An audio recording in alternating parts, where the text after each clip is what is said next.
Bismillahirrahmanirrahim. Alhamdulillah wa syukrulillah. Tsumma salatu wassalamu ala Rasulillah Nabiyyina Muhammadin bin Abdillah wa ala alihi wa ashabihi wa mawalah. La hawla wa la quwwata illa billah, amma ba'd. Bapak Ibu yang dirahmati Allah Subhanahu wa ta'ala, alhamdulillah diberi kesempatan bisa hadir di majelis ini. Mudah-mudahan hadirnya kita di majelis ini semakin menambah nilai, makna, juga rahmat, barokah dan maghfirah dari Allah untuk kita semua di bulan suci Ramadan ini. Amin ya Allah ya Rabbal Alamin. Khusus rahmat ini yang memang menjadi perbincangan kita hari ini, meraih rahmat di bulan yang penuh rahmat, yaitu bulan suci Ramadan. Karena memang Ramadan itu sering disebut sebagai bulan rahmat. Begitu sangat mudah untuk bisa mendapatkan rahmat di bulan Ramadan, sehingga kalau sampai ada orang yang di bulan Ramadan kok sampai tidak mendapatkan rahmat Allah, kita nggak tahu kenapa penyebabnya. Jadi menemukan rahmat di bulan Ramadan itu ya, seperti ibu bapak nyari ikan di kolam yang memang ikannya banyak. Pasti dapat nggak? Pasti dapat. Kalau kolamnya seperti ini, pasti dapat. Jadi kalau sebulan nyari ikan di kolam yang seperti ini, dikasih waktu sebulan, satu ikan pun nggak dapat, itu kira-kira sakit apanya? Kalau orang pinter masa setidak pinter-pinternya harusnya dapat lah. Nah, karena itu ini memang menjadi perhatian tersendiri bagi kita. Apa sih yang dimaksudkan dengan rahmat Allah itu? Ini rahmat Allah adalah kasih sayang Allah yang membuat kita tidak merasa cukup menjadi pribadi benar dan baik, tapi juga mulia. Inilah makna dari rahmat. Jadi orang kalau betul-betul sudah dapat rahmat Allah, maka dalam hidup ini dia tidak merasa cukup kalau hanya sekedar melakukan yang benar atau melakukan yang baik, tapi pengennya itu melakukan yang mulia. Itu ciri orang yang sudah dapat rahmat Allah. Jadi kalau baru melakukan yang benar itu belum merasa cukup, melakukan yang baik juga belum merasa cukup, pengennya melakukan yang mulia. Jadi suami, ini kita suami yang dapat rahmat Allah adalah suami yang tidak merasa cukup kalau hanya menjadi suami yang benar, belum juga merasa cukup kalau hanya menjadi suami yang baik, betul-betul ingin menjadi suami yang mulia. Para ibu juga sama, tidak cukup hanya sekedar menjadi istri yang benar, tidak cukup juga menjadi istri yang mulia, betul-betul pengen benar baik, pengen menjadi istri yang mulia. Jadi itu ciri orang yang betul-betul sudah mendapat rahmat Allah Subhanahu wa ta'ala. Dan Ramadan itu betul-betul menjadi tamu mulia yang dihadirkan oleh Allah untuk kita, untuk membentuk kita menjadi pribadi yang mulia, membentuk. Jadi rahmat yang kita dapatkan di bulan suci Ramadan, wujud rahmatnya adalah kita menjadi pribadi yang sudah terbentuk kemuliaannya. Karena Ramadan itu membentuk. Kalau membentuk kan jadinya terbentuk. Kalau sudah terbentuk mungkin nggak kembali kepada sebelum mulia. Nah, iya, nah. Itu rahmat di bulan suci Ramadan. Jadi rahmatnya itu ada pada kemuliaannya. Jadi kalau nanti kaitkan dengan Allah 183, tujuan puasa di bulan Ramadan adalah la'allakum tattaqun, agar kalian bertakwa. Dan siapa yang bertakwa, kata Allah di surat Al-Hujurat ayat 13, inna akramakum indallahi atqakum. Sesungguhnya yang paling mulia di antara kalian adalah yang paling bertakwa. Jadi Ramadan betul-betul datang untuk membentuk kita menjadi pribadi yang mulia. Jadi kalau diibaratkan seperti sebongkah tanah liat, ada harganya. Nah, tapi kalau sebongkah tanah liat yang tidak ada harganya ini kita serahkan ke ahlinya, tukang gerabah atau tukang keramik, maka bisa dirubah bentuk menjadi gerabah yang kalau dilanjutkan prosesnya bisa menjadi keramik. Yang kalau sudah jadi keramik begini, iya, harganya mahal atau murah ya? Mahal. Iya, harganya mahal kalau sudah berbentuk keramik begini.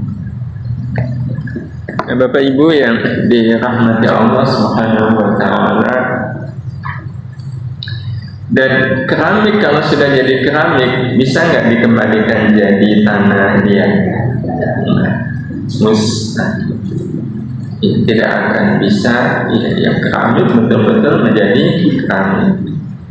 Kita kalau dilihat dari asal usulnya, kita ini kan oleh Allah diciptakan dari apa, Bapak Ibu?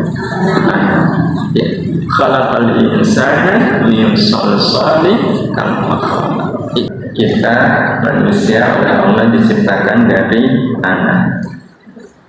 Yang sekali lagi itu nggak ada harganya.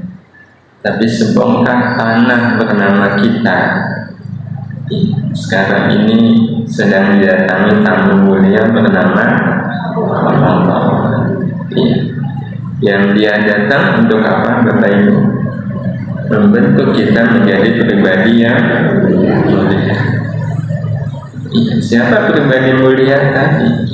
Pribadi yang berbuat tidak sebatas benar dan baik, tapi juga mulia. Karena memang nanti di lapangan kita melihat benar, baik dan mulia itu kayak pilihan. Kalau mau, ya udahlah, yang penting saya sudah jadi orang benar, yang penting saya nggak salah kok. Tapi ada yang kemudian enggak, saya harus jadi orang baik. Dan bisa jadi ada orang yang lebih memilih untuk jadi orang mulia. Jadi contoh yang sering kita sampaikan, kita dihina orang. Ada banyak pilihan, tapi sebenarnya kita kalau dihina orang pengennya apa, Bapak Ibu? Pengennya marah, pengennya balas. Tapi karena Bapak Ibu orang pengajian, kalau saya balas apa bedanya saya dengan dia? Maka akhirnya Bapak Ibu memilih menahan marah. Salah nggak Bapak Ibu? Kalau nggak salah berarti benar. Memang sudah sebenarnya menahan marah. Tapi sudah baik belum? Belum. Belum. Kok tahunya belum? Dari wajahnya. Wajah orang menahan marah enak dilihat. Berarti menahan marah itu benar, tapi belum baik. Kalau memaafkan, salah nggak Bapak Ibu? Sudah baik. Baik. Kenapa memaafkan baik? Karena kalau memaafkan itu dikatakan baik. Beda baik dengan benar. Benar itu sebenarnya baik juga, tapi baiknya hanya untuk diri sendiri. Segala sesuatu yang baiknya hanya untuk diri sendiri itu berarti benar, tapi belum baik beneran. Karena baik beneran adalah baiknya itu untuk kita dan untuk orang lain. Ya seperti menahan marah itu baik bagi kita, kita dapat pahala dari kita menahan marah. Tapi orang yang menghina kita tetap berdosa, kan berarti belum jadi kebaikan. Tapi kalau memaafkan, ya kita dapat kebaikan, pahalanya lebih besar, lebih banyak daripada menahan marah. Dan kita memaafkan itu juga menjadi kebaikan bagi yang menghina. Apa kebaikannya? Dosanya dihapus. Dosa dia menghina kita itu dihapus. Bapak Ibu, kalau seandainya ada orang menghina kita, terus kok dosanya dihapus, kita senang nggak? Ada mestinya. Rela nggak dosa dia dihapus? Enggak. Kalau enggak, berarti tandanya belum ada niat untuk menjadi orang baik. Padahal memaafkan baru baik, sudah mulia belum. Karena ada pilihan ketiga, membalas keburukannya dengan kebaikan. Nah ini baru mulia. Kira-kira Bapak Ibu pilih mana? A, B, atau C? Aduh ya Allah, bisa menahan marah saja udah luar biasa. Apalagi harus memaafkan, lebih-lebih membalas keburukannya. Kok berat sekali. Kalau pilih C masih berat, berarti kita belum menjadi pribadi yang mulia. Betul. Padahal Ramadan sudah mengunjungi kita berapa kali?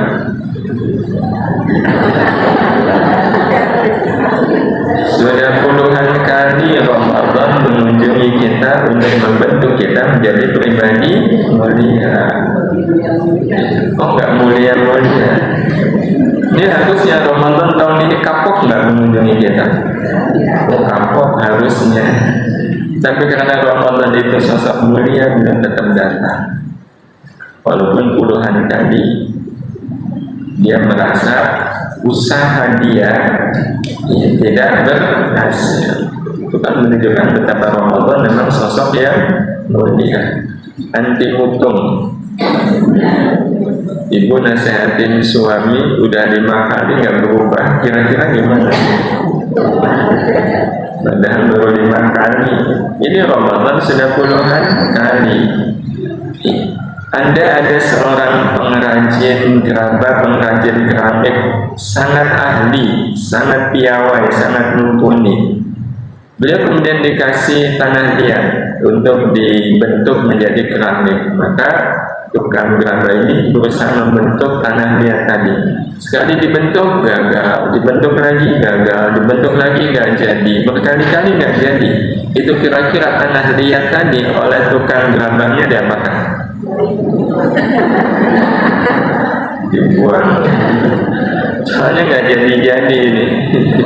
Dibuang itu oleh tukang gerabah. Kita sudah berulang kali dibentuk oleh Ramadan, tapi nggak jadi-jadi. Dibentuk jadi pribadi mulia sampai sekarang nggak jadi. Itu harusnya kita sama Ramadan diapakan? Harusnya dibuang, soalnya nggak jadi-jadi. Tapi ini kan menunjukkan betapa Ramadan sosok yang mulia, beliau tetap datang, ya tetap datang. Nah, untuk salah satu yang kita peroleh dari Ramadan adalah rahmat. Karena memang untuk menjadi pribadi mulia itu butuh rahmat Allah. Dan ini wujud rahmat Allah di bulan Ramadan. Meskipun rahmat Allah itu tidak harus nunggu Ramadan. Ya, kapanpun kita bisa mendapatkan rahmat Allah. Apa saja wujud rahmat Allah itu? Yang pertama adalah diampuninya dosa. Diampuninya dosa itu rahmat Allah. Diampuninya dosa itu betul-betul membutuhkan rahmat Allah. Karena kalau tanpa rahmat Allah, berat sekali dosa kita diampuni. Kalau tidak dikatakan mustahil, itu berat sekali. Aslinya berat dosa kita diampuni itu. kecuali dengan rahmat Allah. Jadi diampuninya dosa itu betul-betul rahmat Allah, betul-betul rahmat Allah. Kenapa rahmat Allah? Karena aslinya sekali lagi dosa kita sulit untuk diampuni. Kenapa sulit diampuni? Karena rata-rata ketika kita berbuat dosa itu sengaja atau nggak sengaja. Dalam keadaan kita sebenarnya tahu nggak kalau itu dosa? Paling gampang ngerasani deh. Tahu nggak kalau ngerasani dosa? Terus pada saat ngerasani sebenarnya Bapak Ibu yakin nggak kalau Allah ngerasani? Allah hidangan?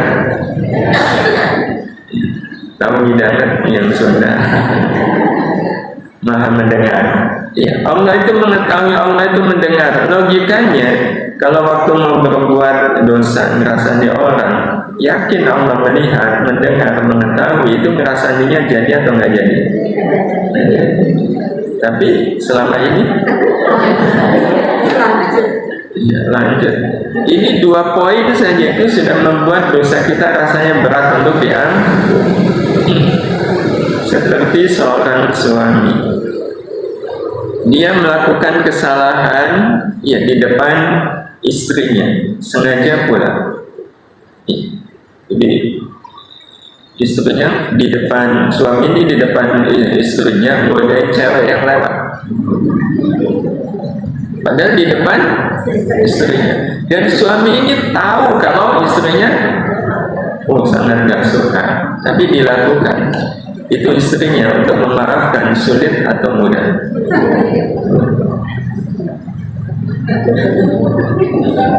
Betul. Dan bukankah itu yang kita lakukan ketika berbuat dosa?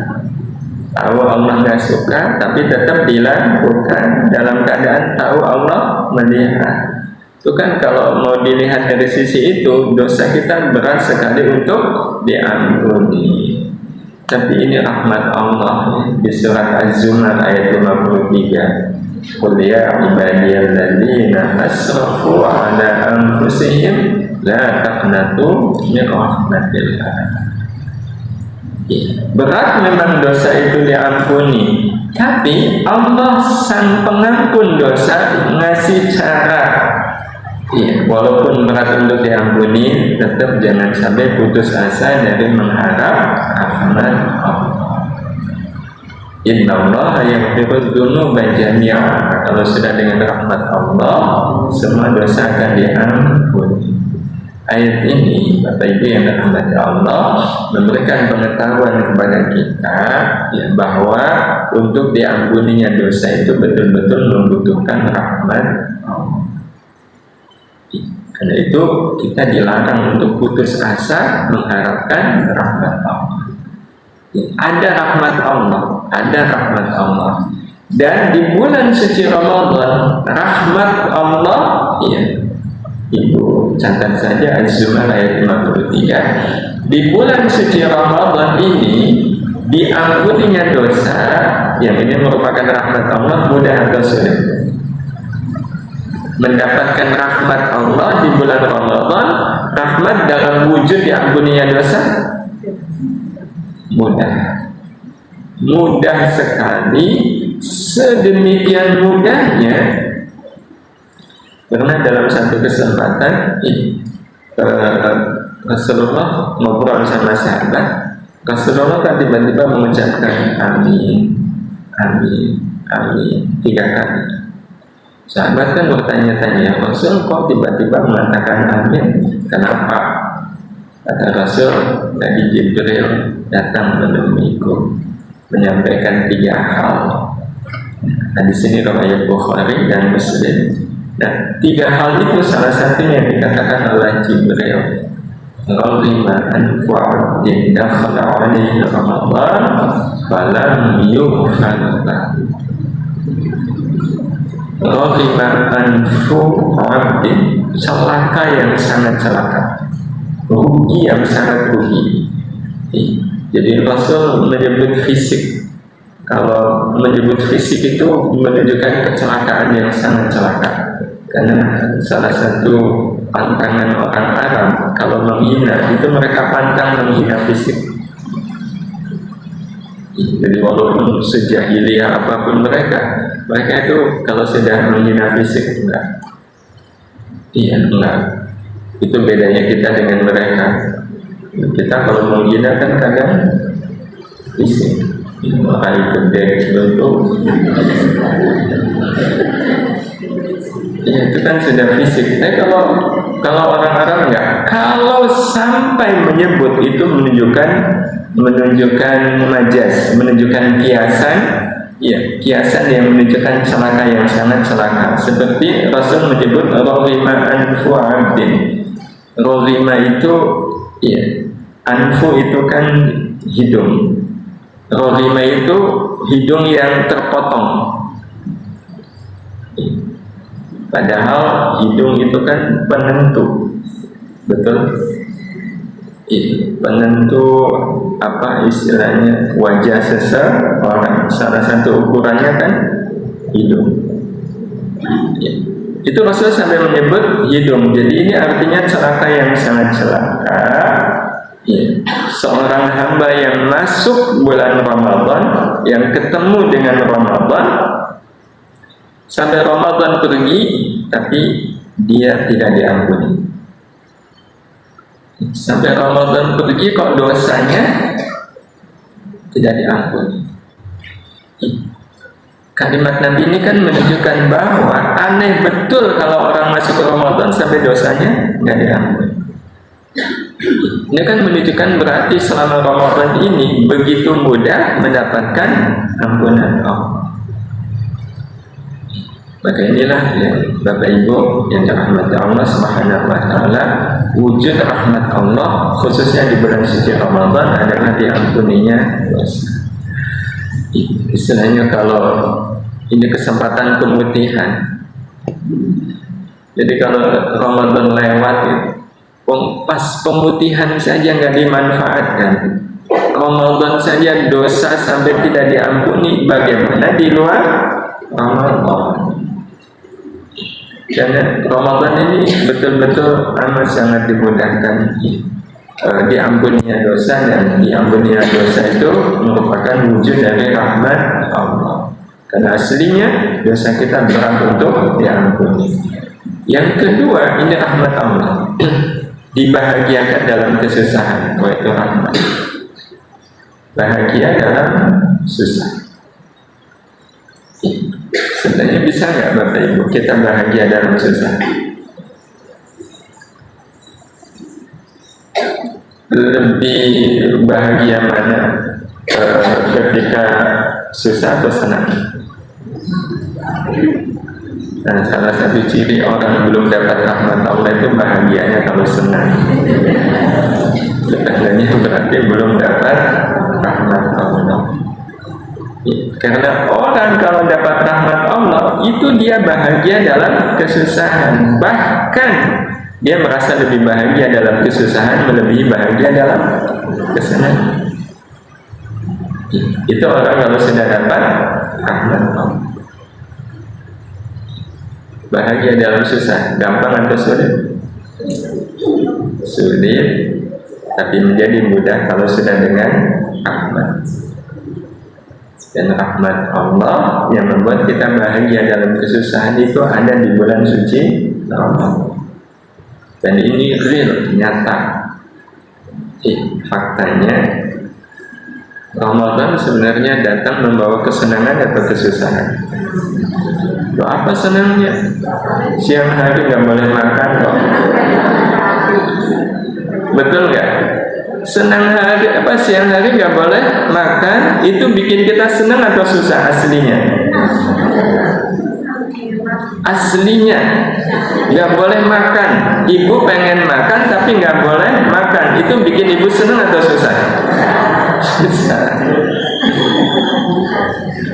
Dan itu kan betul-betul real nyata di bulan suci Ramadan.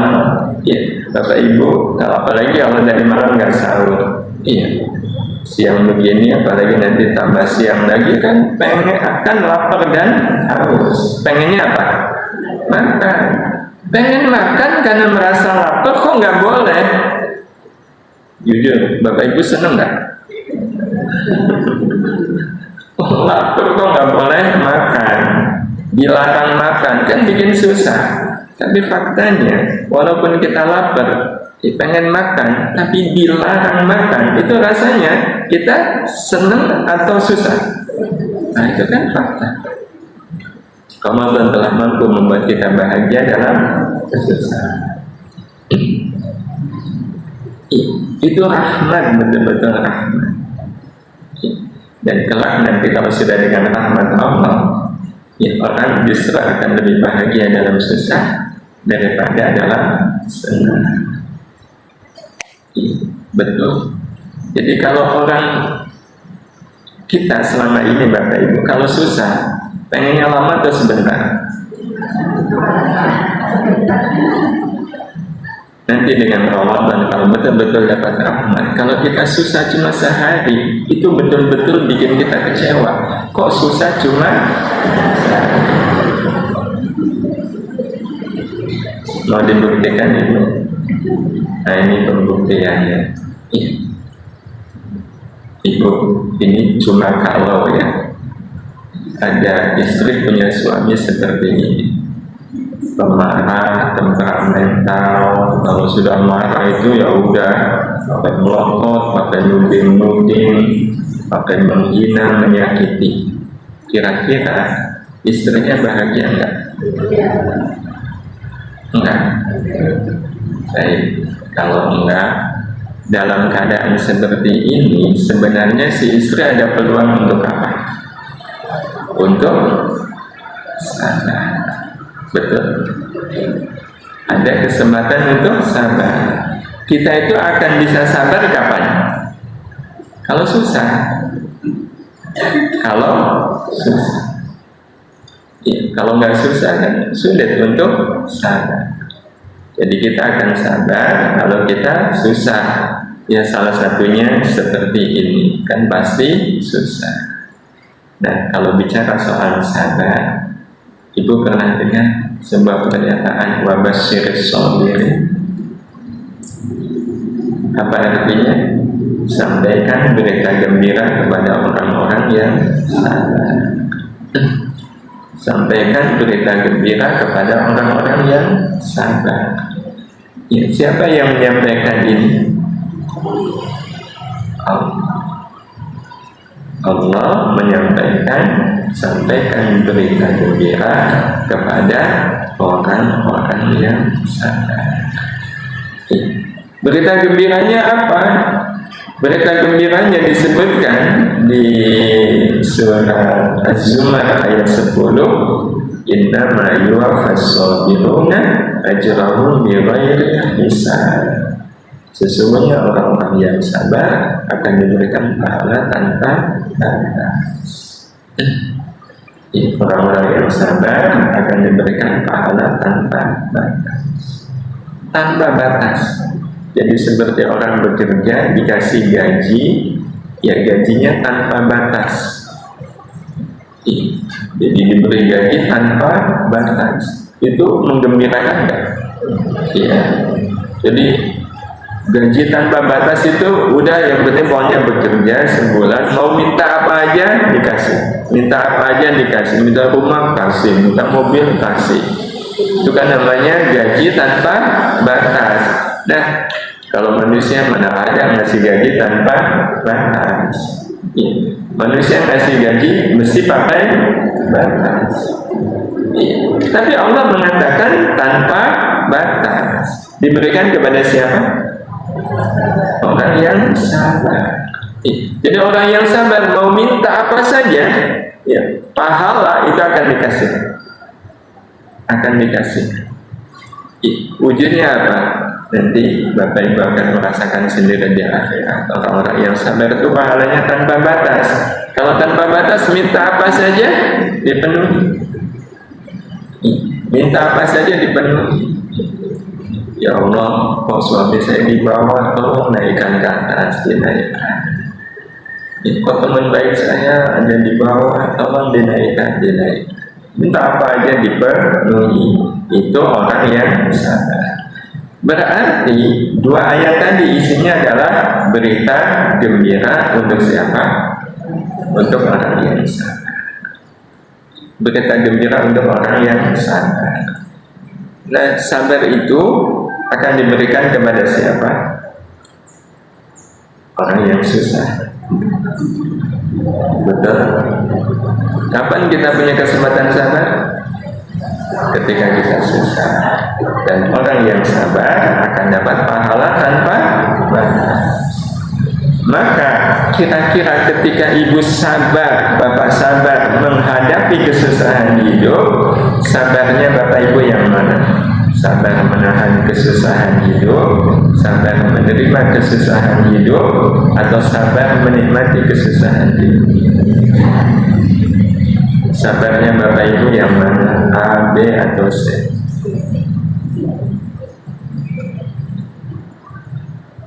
Harusnya yang mana?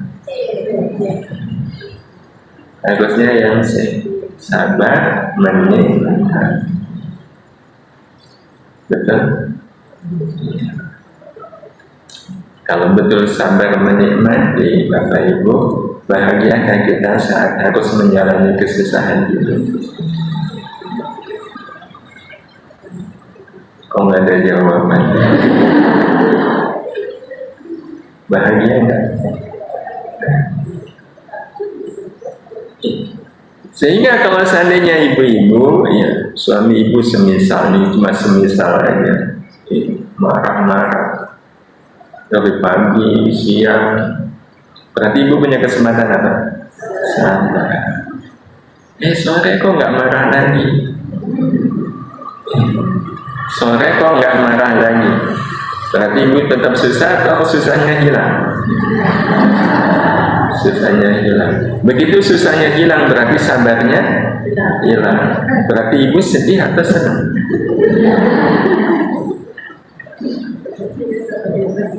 Harusnya sedih. Harusnya bilang sama suaminya, Pak, kok nggak marah-marah? Suaminya, loh ibu bilang begitu, Pak, tahu nggak? Ketika tadi bapak marah-marah, ibu jadi punya kesempatan sabar. Dan sabar itu pahalanya tanpa batas loh. Terus sekarang kok bapak berhenti marah, kan jadi saya nggak ada kesempatan buat sabar. Ayolah Pak, marah lagi Pak.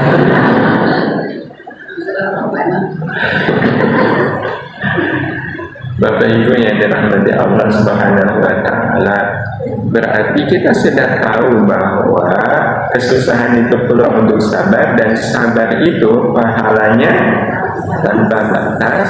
Kemudian kita kok masih merasa susah untuk bahagia dalam kesusahan, itu berarti menunjukkan kita butuh apa?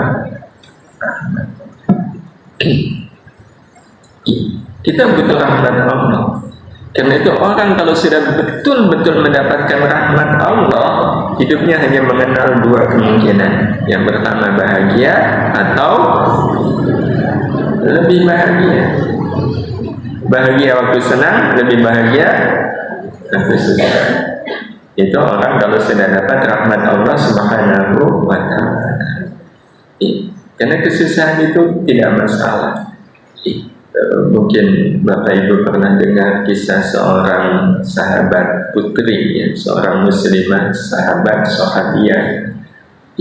Beliau punya penyakit epilepsi ayam. Beliau sangat susah dengan penyakit epilepsi yang memang secara lahiriah susah. Maka begitu ketemu Rasul, wanita tadi minta didoakan, ya Rasul, doakan saya agar saya sembuh dari penyakit epilepsi. Tapi Nabi menyatakan begini, ibu, kalau ibu tetap dengan penyakitnya ibu ini, ibu punya kesempatan sabar, ya dengan sabar ini ibu akan masuk surga. Atau saya tetap mendoakan ibu, nah, kalau saya doakan ibu sembuh dari epilepsi. Ya, tapi nggak ada kesempatan untuk sabar. Apa kata sahabiah tadi? Ya Rasul, kalau gitu saya pilih surga. Saya pilih surga. Berarti pilih senang atau pilih susah? Pilih susah. Iya. Kalau kita pilih senang atau pilih susah? Beliau bisa begitu, itu menandakan beliau dapat rahmat Allah. Pokoknya orang kalau sudah dapat rahmat Allah, senang, bahagia, susah, lebih bahagia. Nah, ini wujud dari rahmat Allah. Jadi yang pertama, diampuninya dosa. Yang kedua, dibahagiakan dalam kesusahan. Nah, yang ketiga, ini rahmat Allah, dimudahkan dalam melakukan amal yang sulit dan berat. Selama ini kan kadang kita mengatakan itu berat, itu berat, itu berat. Itu sebenarnya tanda apa? Kita belum dapat rahmat Allah. Mengatakan berat itu sebenarnya tanda belum mendapatkan rahmat Allah. Bagi orang yang sudah mendapatkan rahmat Allah, sesulit apapun amal, seberat apapun amal, itu jadi mudah. Mudah dalam artian memang bisa dilakukan. Contoh, memaafkan dalam keadaan ingin dan mampu membalas. Punya kuasa. Kenapa? Karena yang dimarahi pembantu, karena pembantu melakukan kesalahan. Kok memaafkan? Itu rasanya ringan atau berat? Saking beratnya nggak ada jawabannya. Apalagi membalas keburukan orang dengan kebaikan. Amal baik bukan? Amal baik ringan atau berat? Berat. Bercerita baik dalam keadaan inginnya bercerita buruk. Ada kesempatan. Ada kesempatan untuk cerita buruk. Tapi kan perintahnya jangan lakukan. Jangan lakukan. Menceritakan kebaikan orang yang tidak baik ke kita, itu amal baik bukan? Menceritakan kebaikan orang yang nggak baik sama kita, itu amal baik bukan? Pahalanya banyak atau sedikit? Bapak Ibu pengen nggak dapat pahala banyak? Nanti melakukannya mudah atau sulit? Kan di situ ada perlawanan. Saya pengen dapat pahala banyak, tapi kalau harus menceritakan kebaikan orang yang nggak baik ke saya nggak sanggup. Nah, itu tandanya berarti pengen pahala banyak atau enggak? Padahal kan cuma cerita baiknya orang yang nggak baik sama kita. Mudah nggak cerita kebaikannya? Karena seburuk-buruknya orang tetap ada kebaikan. Sebenarnya mudah. Nah, yang membuat berat itu apa? Belum ada rahmat Allah. Jadi kalau sudah punya rahmat Allah, si A ini nggak baik sama kita, nggak baik sama kita. Terus dalam sebuah obrolan ada yang memulai menceritakan keburukan si A ini. Kita ada di situ, apa yang kita lakukan?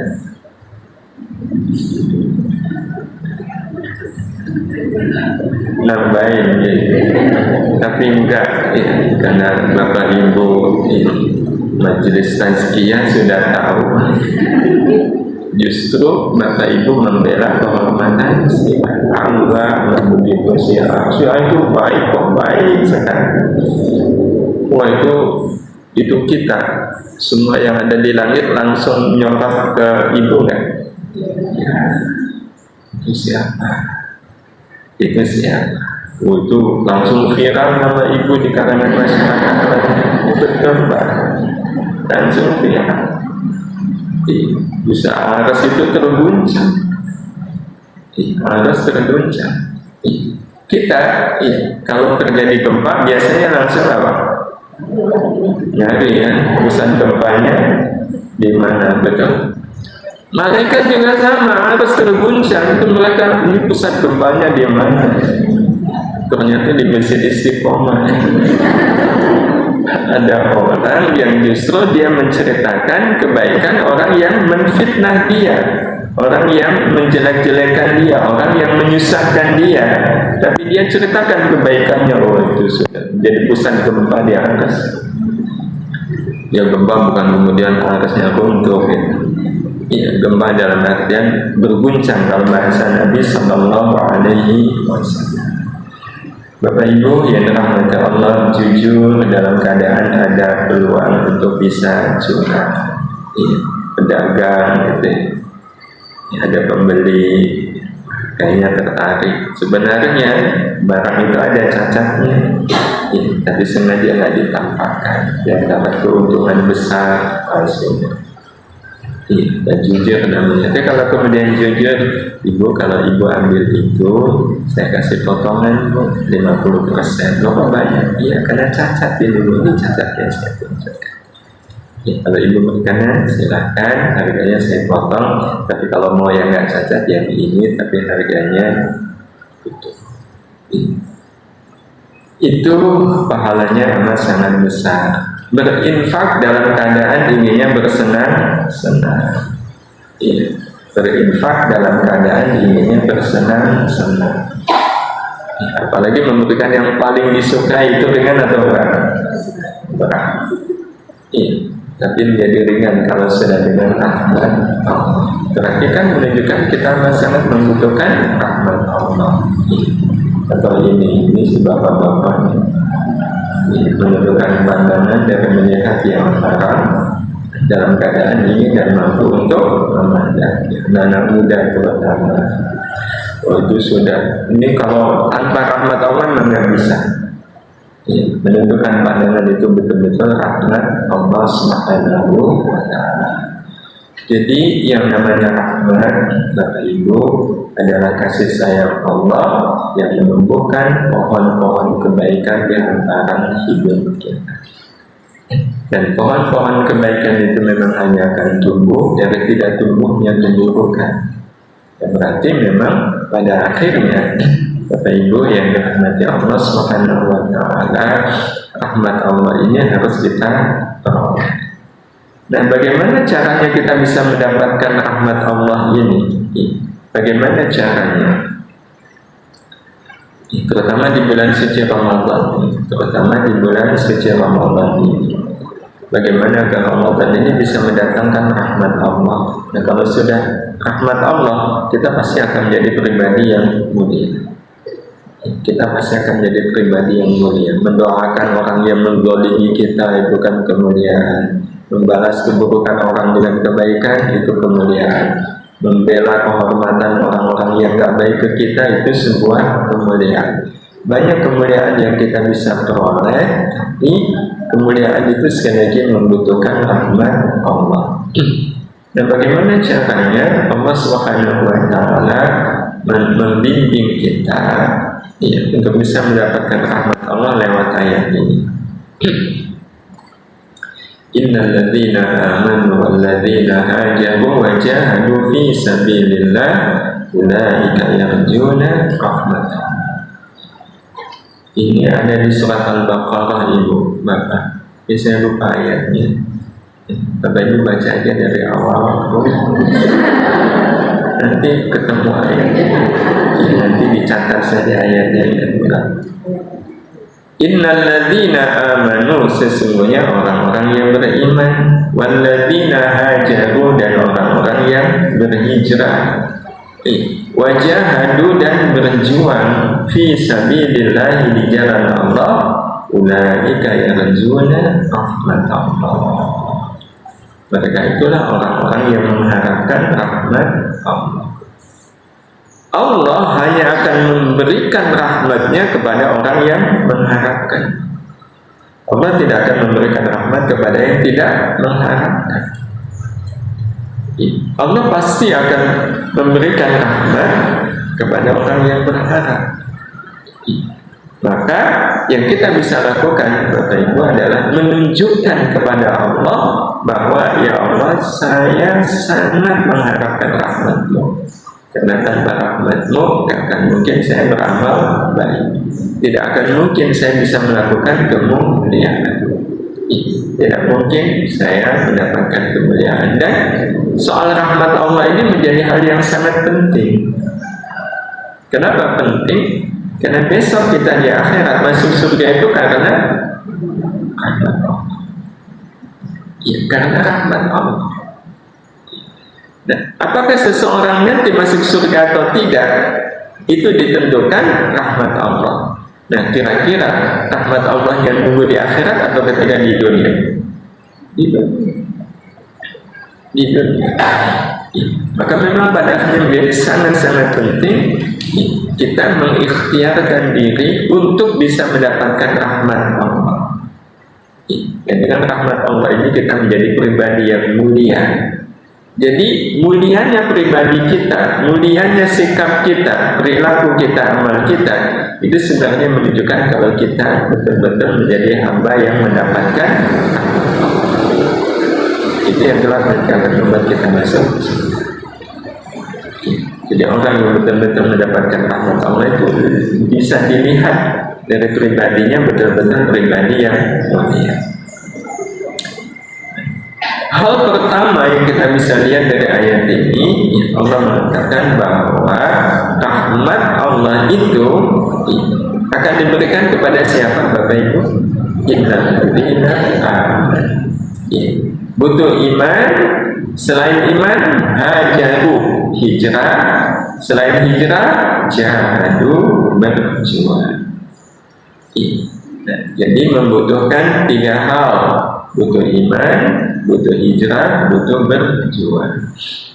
Dan Ramadan ini sebenarnya betul-betul menjadi medan kehidupan di mana kita punya kesempatan selama Ramadan menunjukkan iman kita, hijrah kita, dan berjuangnya kita. Jadi ini selama Ramadan. Selama Ramadan kita tunjukkan iman kita, hijrah kita, dan berjuangnya kita. Jadi betul-betul nyata di Ramadan ini, imannya nyata, hijrahnya nyata, berjuangnya juga nyata. Nah, kita mulai dari yang pertama, yaitu iman. Iman. Iman ini hanya kita wujudkan dalam bentuk amal. Nah, Ramadan ini kan bulan di mana kita punya kesempatan melakukan amal. Dan maka sebenarnya cukup satu ini saja, Bapak Ibu, manifestasi iman di dalam amal. Jadi mumpung kita di bulan suci Ramadan, apapun amal kita itu karena iman. Apapun amal kita itu karena iman. Dan karena iman itu yang pertama, beramal semata karena Allah suka. Semata karena Allah suka, itu saja yang menjadi motivasi kita beramal. Kalau ada motivasi yang lain, itu nggak usah direken. Jadi yang membuat saya beramal selama Ramadan ini semata-mata karena Allah suka, bukan karena yang lain. Jadi tidak ada yang mendorong kita untuk melakukan amal kecuali karena Allah suka. Kalaupun ada iming-iming yang lain, maka iming-iming itu kita pahami sebagai tanda bahwa Allah menyukai. Jadi bukan karena iming-imingnya. Kita kalau pas Ramadan begini nasi buka puasa, itu semangat kan? Semangat. Yang membuat kita semangat apa? Saya dapat pahala dari orang yang puasa. Saya mendapatkan pahala dari orang yang puasa. Itu yang menyebabkan orang bersemangat untuk memberi makan kepada yang puasa. Kepada yang puasa. Ya bisa jadi itu memang menjadi amal baik, tetapi ini yang perlu diluruskan. Kalau saya ngasih makan untuk yang puasa itu semata-mata karena Allah suka kalau saya memberi makan buka puasa untuk orang yang puasa. Jadi iming-iming nanti akan mendapatkan pahala dari orang yang puasa, itu kita pahami sebagai tanda Allah sangat suka kalau saya melakukan. Allah sangat suka. Sedemikian Allah sangat suka sampai-sampai Allah ngasih iming-iming. Tetapi waktu kita melakukannya bukan karena iming-iming itu. Wah, kalau sholat di Masjidil Haram itu 100.000, tertarik? Maka berangkatlah ke sana. Karena 100.000 itu berarti motivasinya hanya ingin dapat 100.000.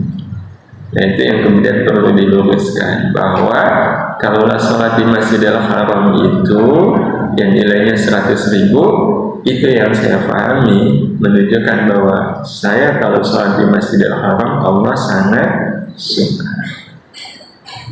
Allah sangat suka. Nanti ada Lailatul Qadar. Ya, semangat ibadah, semangat biar dapat apa? Nah, maka tunjukkan iman kita bukan karena 1000 bulannya.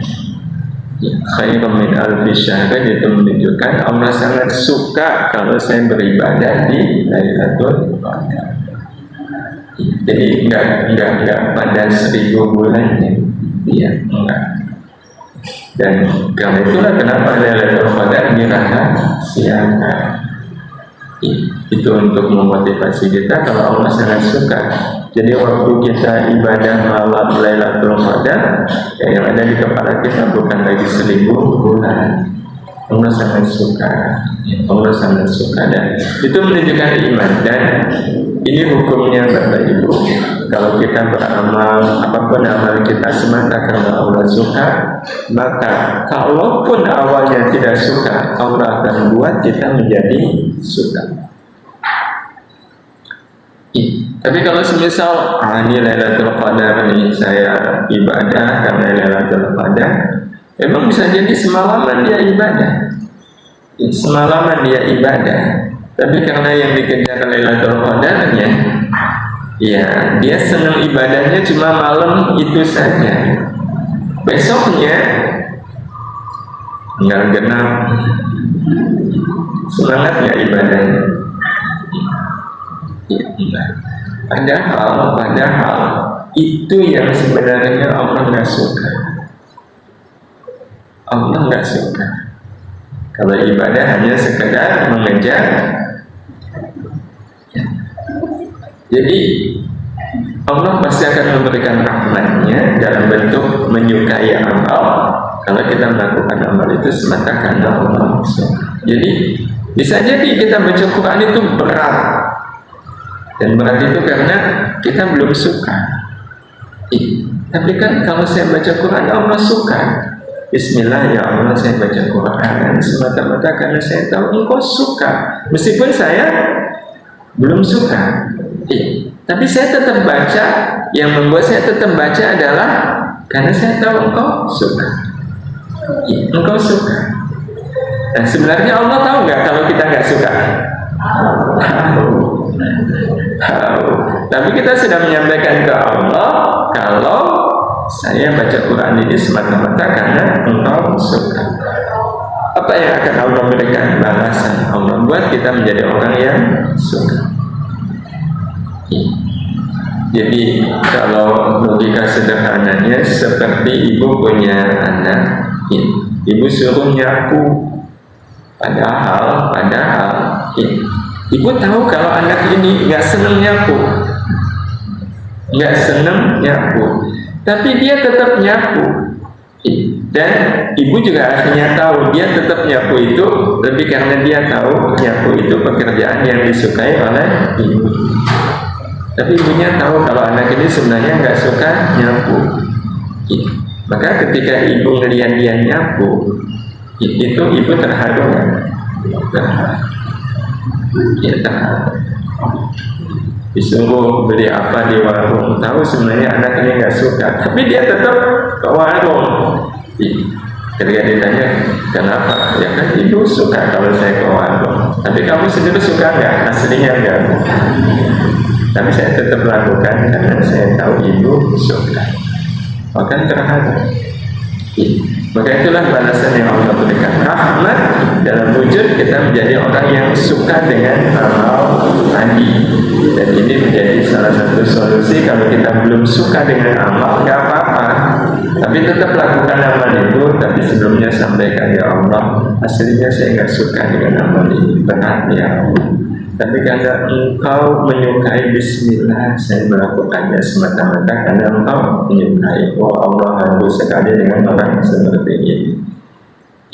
Memaafkan masih ringan atau berat?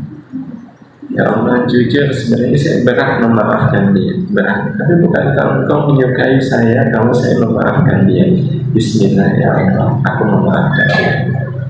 Dan itu berarti kita memaafkan dasarnya adalah iman. Dasarnya adalah iman. Ya Allah, saya pengen marah sama dia, asli ya Allah, saya pengen marah. Tapi bukankah Engkau tidak suka kalau saya marah? Maka ya Allah, saya pilih untuk tidak marah, walaupun sebenarnya saya pengen marah. Maka Allah akan jadikan kita menjadi orang yang nantinya menjadi orang yang sulit untuk marah. Ya, karena tahu tidak marah itu disukai oleh Allah. Yang kedua, dengan cara yang paling Allah suka. Jadi yang pertama, beramal semata karena Allah suka, itu semua amal di Ramadan itu. Ya, semua amal Ramadan.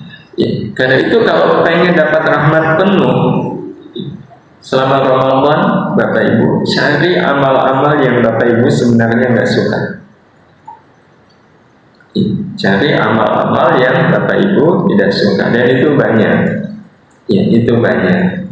Tarawih, carilah masjid yang selesai jam 10 malam. Suka nggak? Tapi kalau kita sengaja ya, salat di situ, ya insya Allah akan berikan kepada kita. Jadi walaupun saya nggak suka, tapi karena Allah suka, saya lakukan. Nah yang kedua, dengan cara yang paling Allah suka. Dan selama Ramadan ini kita betul-betul berusaha, apapun amal kita, lakukan amal-amal kita dengan cara yang paling Allah sukai. Baca Quran semisal, Allah lebih suka kalau kita baca Quran dalam keadaan punya wudu. Mumpung Ramadan, ya, kalau baca Quran dalam keadaan punya wudu. Karena memang ada sebagian yang memandang baca Quran nggak punya wudu nggak apa-apa, pegang Quran tanpa wudu nggak apa-apa. Nah kita tidak bicara soal hukum, tapi bicara mana yang lebih Allah suka. Tentu kalau menggunakan mana yang lebih Allah suka, ya jelas Allah lebih suka kalau saya berwudu. Iya, jadi kalau batal wudu, berat ya wudunya. Tapi Allah suka nggak kalau kita wudu?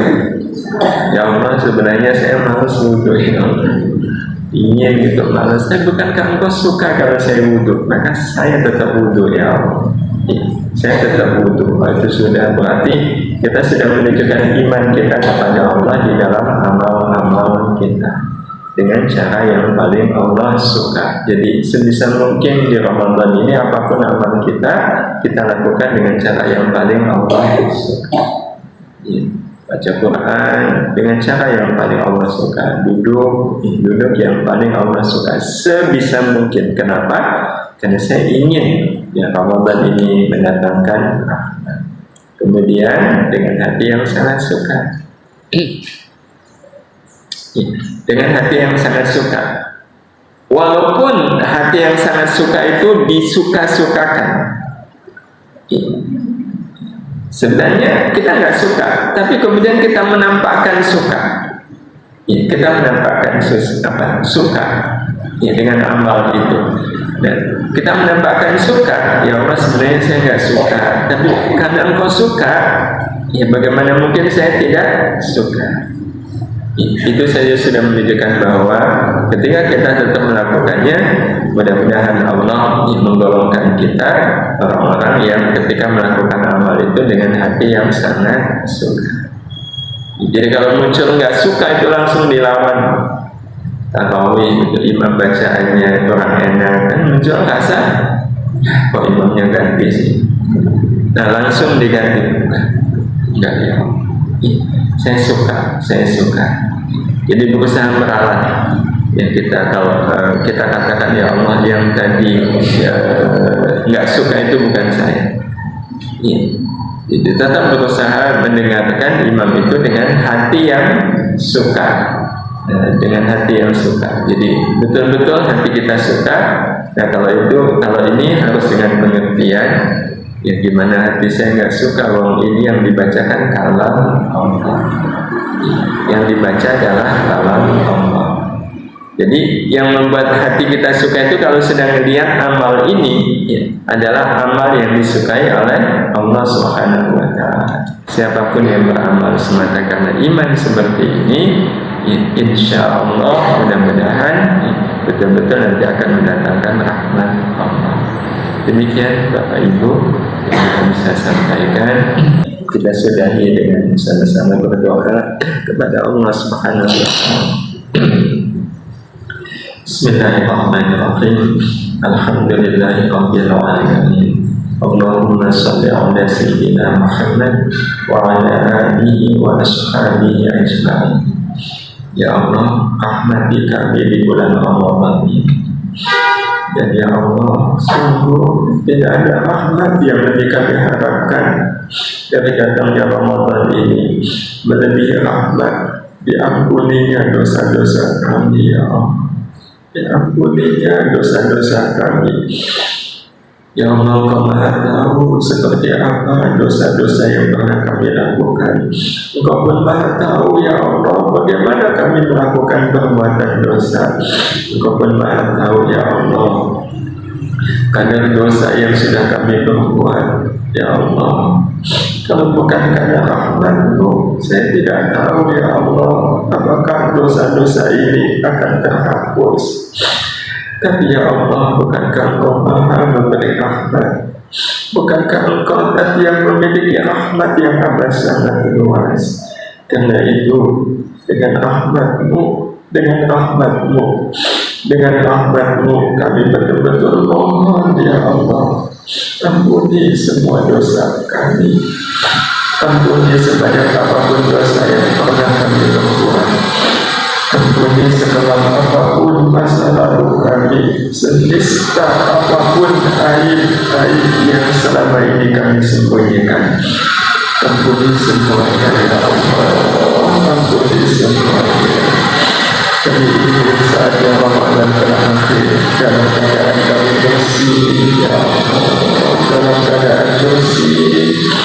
Tidak ada satu dosa pun yang melekat di tubuh kami ini. Dan ya Allah, setelah ini kami akan pulang rahmat bagi kami, rahmat untuk terus bersyukur kepada-Mu ya Allah. Syukur tidak hanya pada saat hidup kami bertabur kesenangan, tapi kami tetap bersyukur kepada-Mu ya Allah, walau hidup kami bertabur kesusahan.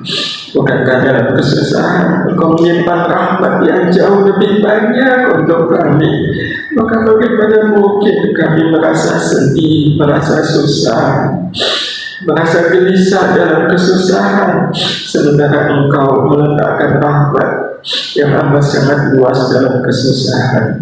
Karena itu jadikan kami hamba yang selalu bersyukur dalam semua keadaan, dan jadikan syukur kami ya Allah dengan kami melakukan sebaik-baiknya ibadah kepada-Mu. Dan ya Allah, sungguh kami tidak akan mungkin bisa melakukan sebaik-baiknya ibadah tanpa rahmat-Mu, tanpa rahmat-Mu. Karena itu rahmati kami ya Allah, agar kami bisa melakukan semua amal kebaikan. Tidak ada lagi berat, tidak ada lagi sulit di dalam melakukan amal-amal kebaikan. Ya Allah, kami betul-betul ingin dengan rahmat-Mu ini kami semua bisa menjadi hamba-Mu yang mulia, hamba-Mu yang mulia, hamba yang tidak merasa cukup hanya sekedar benar dan baik, tapi jadikan kami hamba yang mulia. Muliakan kami dengan amal-amal yang kami lakukan semata karena rahmat-Mu, dan tidak berharap apapun selain hanya mengharapkan rahmat-Mu. Rahmati kami, rahmati pula kedua orang tua kami ya Allah, lebih-lebih orang tua kami yang saat ini sudah ada di alam kubur. Rahmati keduanya, rahmati pula keluarga kami kami, rahmati saudara-saudara kami, rahmati semua anak keturunan kami ya Allah, rahmati semua anak keturunan kami, jadikan anak keturunan kami semuanya menjadi ahlul rahmah yang selalu bahagia dengan rahmat-Mu, yang selalu bahagia dengan rahmat-Mu, yang selalu menyembuhkan senang dan susah kehidupan adalah rahmat-Mu. Rahmati pula majlis dan sekian ini ya Allah. Jadikan segala jerih payah yang kami lakukan bersama di majlis tazkiyah ini kelak nanti akan menyatukan kami dalam kemuliaan di sisi-Mu, dan jadikan kebersamaan majlis tazkiyah ini tidak hanya sekedar kebersamaan di dunia. Utuhkan kebersamaan kami, utuhkan kebersamaan majlis tazkiyah ini di dunia saat ini mulia. Utuhkan kembali ya Allah majlis tazkiyah ini mulia di akhirat nanti, dengan menjadikan semua jamaah majlis tazkiyah ini semuanya menjadi ahli surga ya Allah. Kumpulkan kami di surga yang sama bi rahmatika ya arhamar rahimin. Rabbana la tuzigh qulubana ba'da idh hadaitana wa hab lana min ladunka rahmah innaka antal wahhab. Rabbana atina fid dunya hasanah wa fil akhirati hasanah wa qina adzabannar wa qina adzabannar wa qina adzabannar. Wa sallallahu ala sayyidina Muhammad wa ala alihi wa sahbihi ajma'in walhamdulillahi rabbil alamin. Mudah-mudahan Allah mengabulkan doa-doa kita semuanya. Mohon maaf atas segala salah dan hilaf. Dan ya Allah wa iyyakum. Assalamualaikum warahmatullahi wabarakatuh.